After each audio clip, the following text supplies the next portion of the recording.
Oke lah, saya berikan judul namanya Lawan Anemia Siapa Takut ya. Karena angka kejadian di sekolah ini cukup tinggi anemianya, jadi kita bawakan tema ini. Slide. Oke, apa itu anemia? Mungkin adik-adik semuanya sudah ada yang tahu atau mungkin belum presisi juga. Kalau secara gambaran, kalau dilihat yang normal itu sel-sel darah merah itu padat. Ya, tapi kalau misalnya anemia dia agak renggang-renggang, jadi jumlahnya sedikit. Oke. Bandingkan juga yang sebelahnya, yang sebelahnya kiri itu padat ya, kalau yang sebelah kanan itu renggang ya. Jadi memang secara jumlah dia sedikit. Ya, apa yang sedikit? Ya, sudah pernah dengar lagi. Oke, slide. Nah, mengapa remaja putri kerap mengalami anemia? Wah, ini agak kecil tulisannya kan. Nah, oke. Mengapa sebetulnya kerap mengalami anemia? Ada yang tahu kenapa? Kenapa? Karena kurang zat besi. Tapi kenapa kurang zat besinya? Jarang makan. Terus apa lagi? Jarang sarapan. Terus apa lagi? Jarang minum air putih. Oke. Adik-adik perlu ketahui bahwa kenapa sebetulnya remaja putri kerap mengalami anemia. Bukan berarti yang remaja putra tidak ya.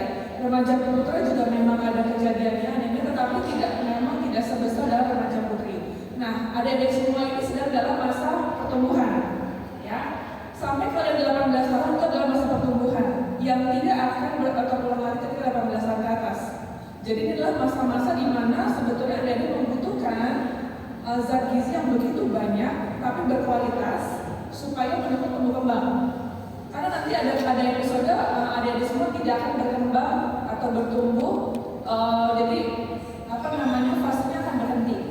Nah, ini kan sebetulnya adalah masa-masa remaja ya. Jadi remaja itu mulai mengalami pertumbuhan, kemudian membutuhkan zat gizi yang baik ya, yang cukup. Nah, kekhususan perbedaan dari remaja putri dan putri adalah kalau putri pasti mengalami menstruasi setiap bulan. Nah, itu yang mengakibatkan kenapa kerap mengalami atau ada potensi terjadinya anemia pada remaja putri. Karena setiap bulan akan kehilangan jumlahnya yang sedikit, banyak. Nah, kalau misalnya tidak diimbangi dengan asupan yang baik, tentu nanti akan terjadi kondisi anemia dan ketepanjangan. Yang berikutnya adalah bisa juga karena mungkin ada sakit tertentu dan sebagainya ya. Tapi biasanya karena memang kebutuhannya meningkat. Yang kedua karena ada kondisi tadi menstruasi. Slide. Nah, bahaya anemia ini apa? Yang pertama adalah kalau jangka panjang tidak diatasi, pasti nanti akan menurunkan apa di situ.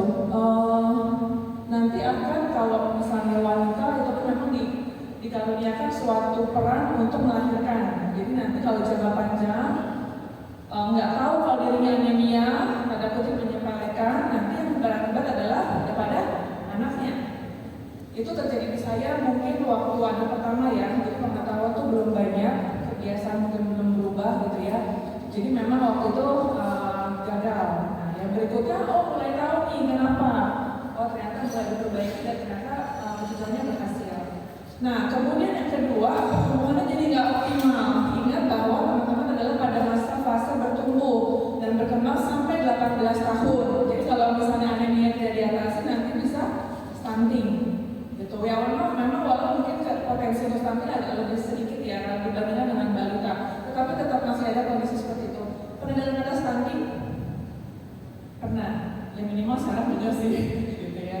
Oke, berikutnya adalah karena penyakit infeksi yang berbahaya. Kenapa? Karena sel-sel dalam tubuh adik-adik semua tidak mendapatkan tidak mendapatkan aliran oksigen yang cukup, sehingga mungkin saja ada sel-sel badan yang tidak mendapatkan oksigen yang dengan baik, gitu ya, sehingga rentan untuk mengalami sakit.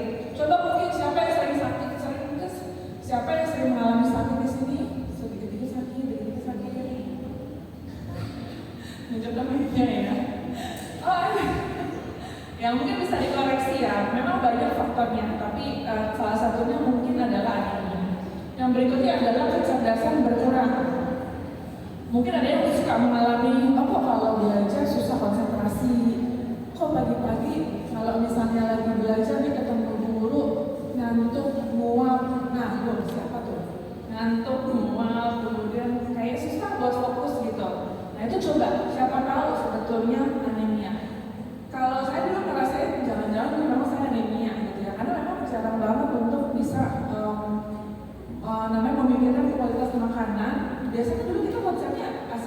asal kenyang ya, asal makan. Tapi ternyata mungkin kalau saya bisa flashback, mungkin jangan-jangan saya anemia gitu, karena merasa banyak gejala-gejala atau tanda-tanda yang sebetulnya ternyata iya ya bisa jadi gitu. Yang berikutnya adalah sering lebih mudah untuk keracunan, itu karena tadi pertahanan tubuh ya minimal. Slide.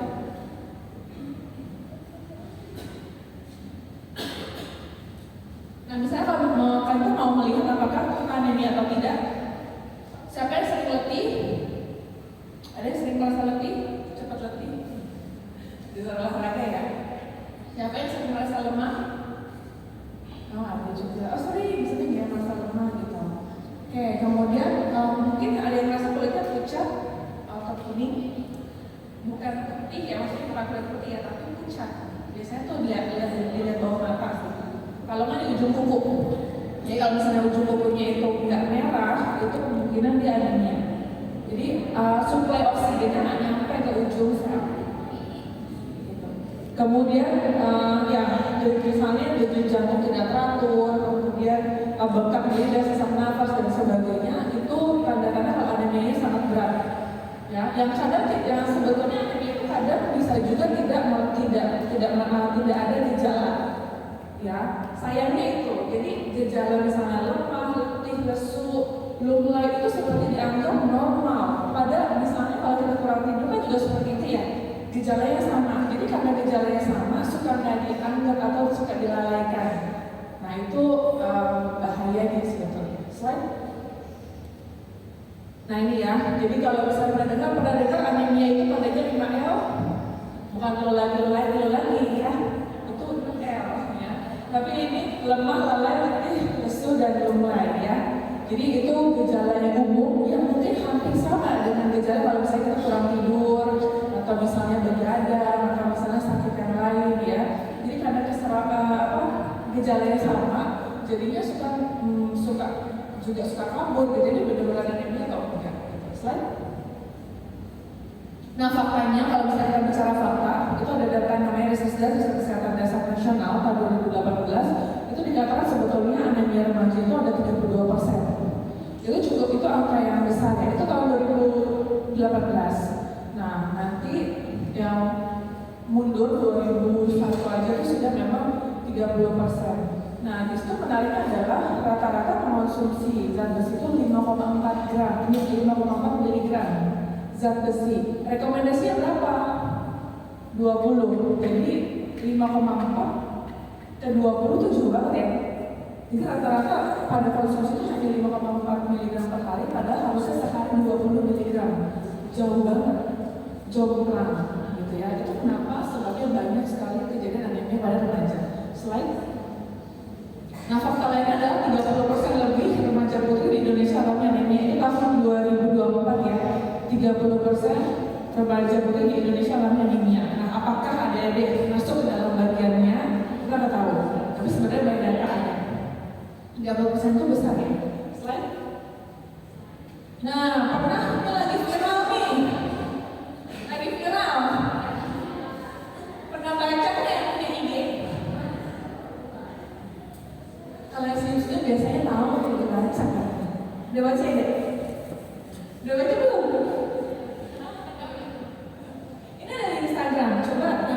Ada biasanya scroll ya, maksudnya apa misalnya berita ini baru dipublish ya 6 hari lalu ini lah. Nah ini memang ribuan remaja putri di Karawang kena anemia karena sering makan seblak. Sebenarnya ada yang seblak nggak soy gitu ya. Nah jadi kira-kira kenapa ya?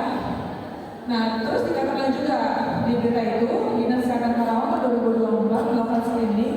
Jadi ada 33.000 remaja putri ketika di screening itu yang anemia beratnya ada 346. Yang paling banyak memang anemia ringan, tapi dia termasuk ringan.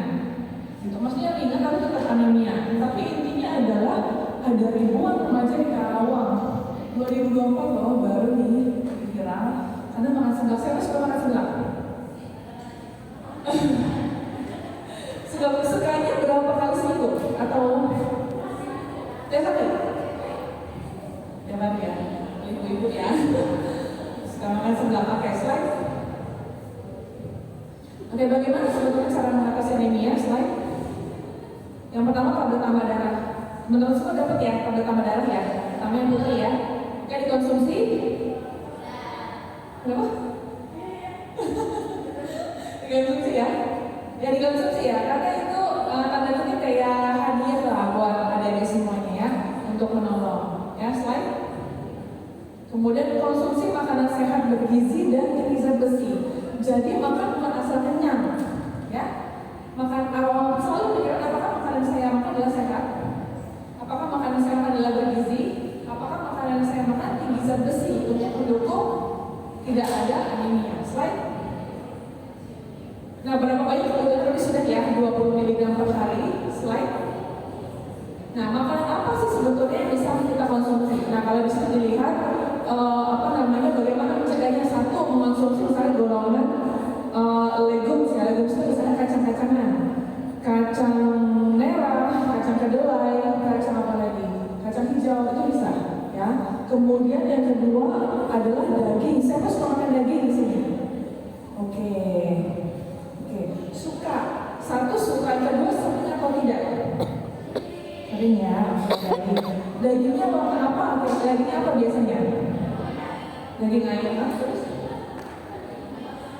Ya, sebetulnya ciri adalah daging yang merah. Ya, jadi kalau misalnya daging sapi, daging daging sapi atau kayak seperti hati ayam itu juga oke. Ya, jadi daging sapi atau ayam itu sebetulnya tinggi zat besi.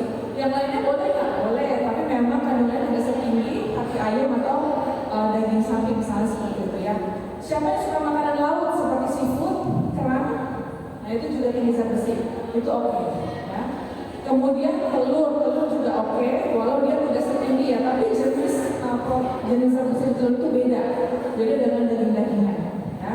Kemudian kacang-kacangan juga, sayuran hijau. Siapa yang suka makan sayur? Wih, hebat ya, saya suka makan sayur angkat.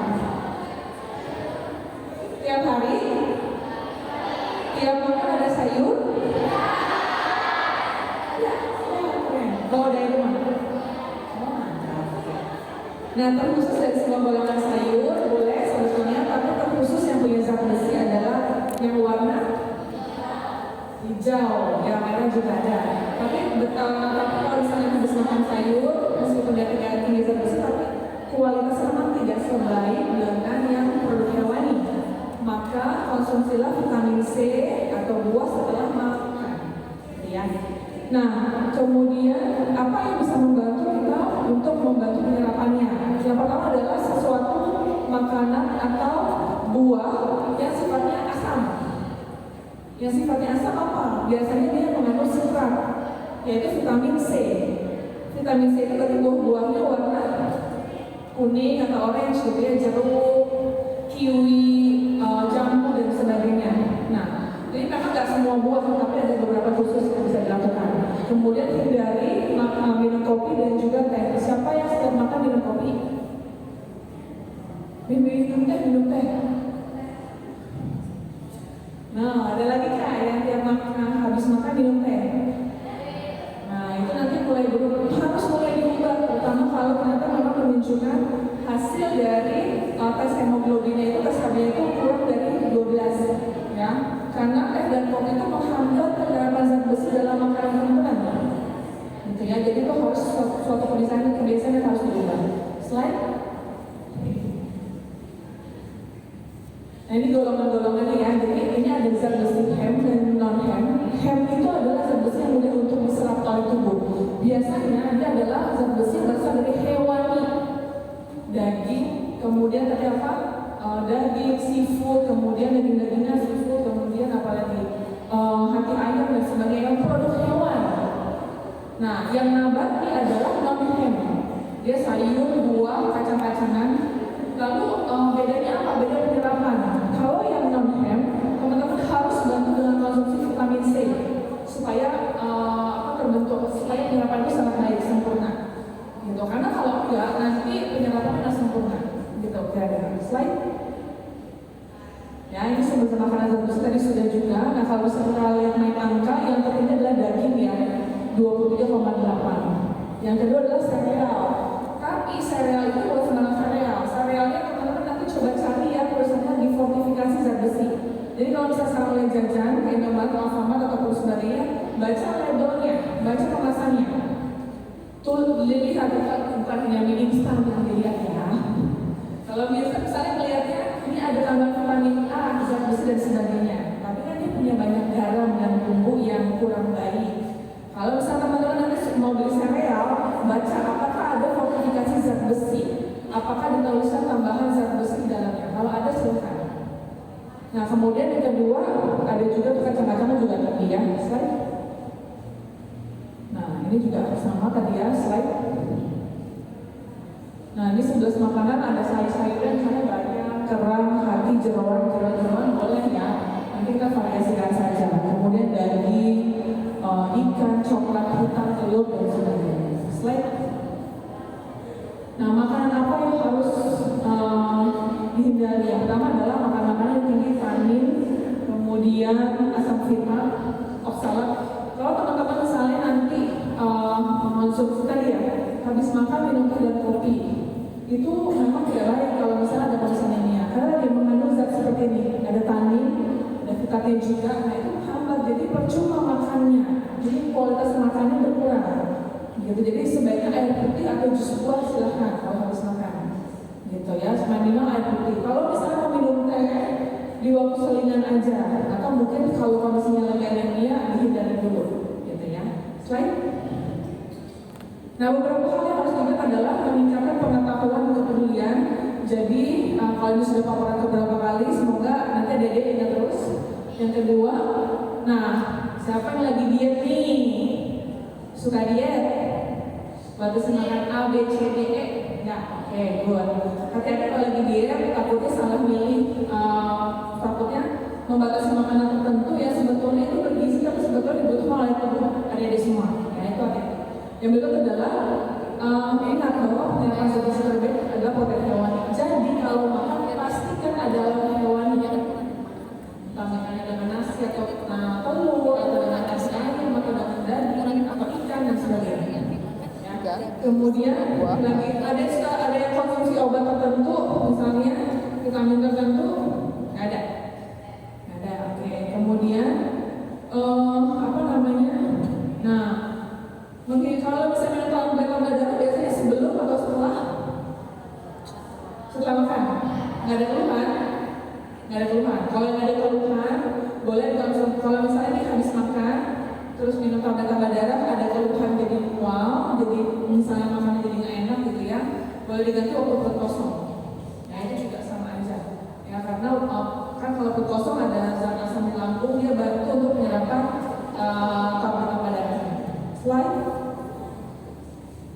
Oke, nah yang membahayakan adalah karena tadi ya kita melihat anemia itu kadang tidak menimbulkan gejala yang serius sekali sampai akhirnya kita mengalami ada efek dari anemia. Nah makanya di sini yang baik adalah sekarang di mana kita sebetulnya sedang dalam bahaya nih misalnya apalagi kalau anemia ini sangat berat, tapi kita tidak merasakan itu. Slide.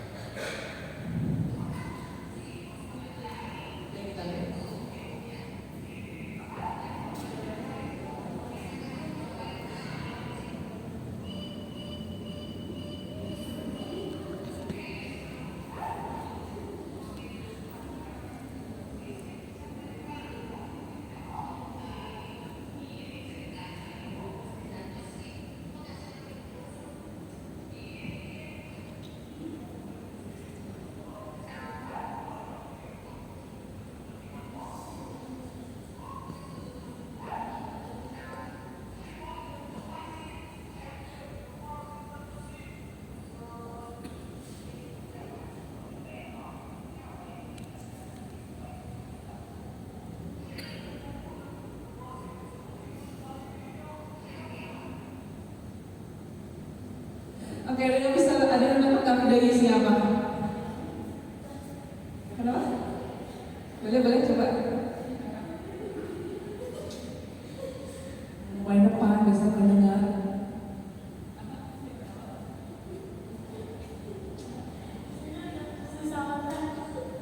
Sama teh berantem ya? Kayak berantem ya, nyalah-nyalahin gitu ya.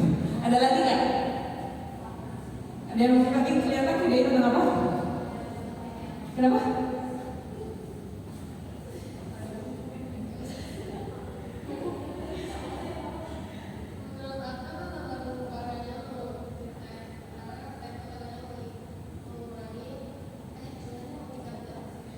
Oke, terima kasih. Terus yang dari kelas 7 sama 8 ada? Kelas 9 kan ya? 7 sama 8 ada? Tadi tentang apa videonya? Sama ke depan. Apa deh? Teh yang mengikat zat besi karena di dalam teh ada polifenol. Cakep ya, ada di rangkum ya. Oke, jadi apa namanya, mereka tuh dua zat gizi. Jadi si polifenol itu mengikat. Sebenarnya apa namanya, harusnya makan daging, tapi kalau misalnya minumnya teh, ini ada polifenol jadi mengurangi tingkat penyerapan, nah gitu ya. Tapi apa, badan sebetulnya memiliki punya mekanisme sebagaimana supaya tubuh seseorang itu tidak anemia, gitu ya. Slide. Oke, tidak merasakan gejala atau dampak anemia saat ini bukan berarti tidak memiliki dampak ya. Jadi kalau misalnya adik-adik merasa tidak masalah, baik-baik saja semuanya, tapi sebetulnya bukan berarti tidak ada dampak di masa yang akan datang. Terutama kalau misalnya waktu pengecekan KB ternyata ditemukan ada masuk pada kategori anemia, ya. Karena angkanya memang cukup tinggi ya, dalam 1 tahun terakhir meningkat 3 kali lipat. Jadi kita semua harus aware pada kondisi seperti ini ya. Nah, aksi terbaik apa yang bisa dilakukan adalah minum tablet tambah darahnya rutin, karena itu bisa mempercepat